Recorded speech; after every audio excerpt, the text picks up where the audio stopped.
Hello everyone, good afternoon everybody. तो guys, जैसा कि आप सभी को पता था, मैंने आप लोगों को बोला था आपकी एसएससी जेई का एग्जामिनेशन जो 3 तारीख से 6 तारीख तक हुआ था, उसकी रिस्पॉन्स शीट आप लोगों की 10-11 तारीख तक आ जाएगी। लेकिन इस बार आपको रिस्पॉन्स शीट के लिए थोड़ा सा वेट करना पड़ेगा। कारण यह है कि हमारे एसएससी के पेपर के अंदर यूपी के अंदर काफी सारे सेंटर, बल्कि 3 सेंटर ऐसे थे जहां पर गड़बड़ी थोड़ी सी देखने को मिली थी। स्टूडेंट अपना पेपर छोड़ के चले गए थे। उन सारे 33 स्टूडेंट्स को एसएससी ने एक बार और मौका दिया है कि आप अपने पेपर को दीजिए, लेकिन यह पेपर उनका कंडक्ट होने वाला है 13 दिसंबर के दिन। ज्यादा टाइम नहीं लिया, यह बहुत अच्छी बात है।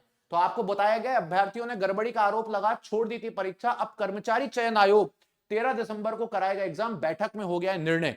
आपको याद होगा, मैंने एक दिन पहले ही एक पर्टिकुलरली वीडियो बनाई थी जिसमें मैंने बोला था कि क्या एसएससी का एग्जाम दोबारा से होगा। यस, एसएससी जेई का एग्जामिनेशन दोबारा से होगा और ये इन 33 कैंडिडेट्स के लिए 13 दिसंबर को होने वाला है। तो ये बात तो तय हो चुकी है कि अब आपकी रिस्पॉन्स शीट 13 दिसंबर तक तो नहीं आएगी। आपकी रिस्पॉन्स शीट 13 दिसंबर के बाद 14 को भी नहीं आएगी। लेकिन हां, आपकी रिस्पॉन्स शीट जो है वो 15 के बाद आपको कभी भी देखने को मिल सकती है। 15 से लेकर के 20 की एक विंडो है जिसमें आपको रिस्पॉन्स शीट देखने को मिलने वाली है। इसी के साथ यहां पे बताया गया है कि कर्मचारी चयन आयोग की जूनियर इंजीनियर भर्ती के 33 अभ्यर्थी दोबारा परीक्षा देंगे। आयोग मुख्यालय में बुधवार को बैठक में निर्णय लेने के साथ 13 दिसंबर को इनकी परीक्षा कराने की घोषणा की गई है। जेई भर्ती परीक्षा में शनिवार को अंदावा और फाफामाओ स्थित सेंटर पर क्षमता से अधिक अभ्यर्थियों को पंजीकृत कर दिया गया था। मतलब भाई, जितनी कैपेसिटी नहीं थी कंप्यूटर्स की, उससे ज्यादा आप लोगों ने बुला लिया। तो ये एक तरीके का फेलियर है, और ऐसा फेलियर हमने हमारे देश में पिछले 2015 के बाद से ऑनलाइन एग्जामिनेशन में पहली बार इस तरीके का फेलियर देखा है कि आप जिस सेंटर पे बुला रहे हो वहां पे लोग ज्यादा हैं, सिस्टम कम है। आज तक तो हमने केवल यही देखा था कि लोग कम पहुंच रहे थे और सिस्टम ज्यादा थे। हमारी लैब में बच्चे सिस्टम खाली पड़े रहते थे। पहली बार ऐसा हुआ। तो मैं अगली बार एसएससी से यही आग्रह करूंगा कि इस तरीके की गलती ना करें। अब इन 33 बच्चों की एक अलग शिफ्ट बन जाएगी।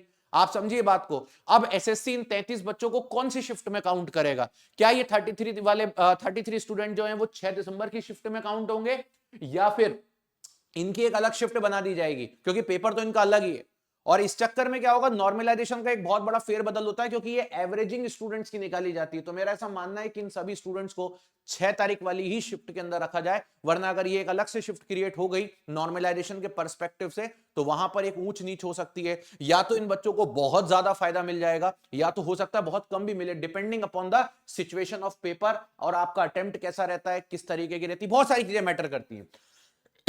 इसके अलावा कोई ऑप्शन भी नहीं था। मैंने आपको पहले ही बोला था कि पेपर री एग्जाम होना ही चाहिए। अगर पेपर नहीं दे पाए तो इसके अलावा कोई ऑप्शन भी नहीं था। चलिए, तो रिस्पॉन्स शीट का तो अब हम वेट नहीं कर पाएंगे 13 तारीख 15 तारीख के पहले।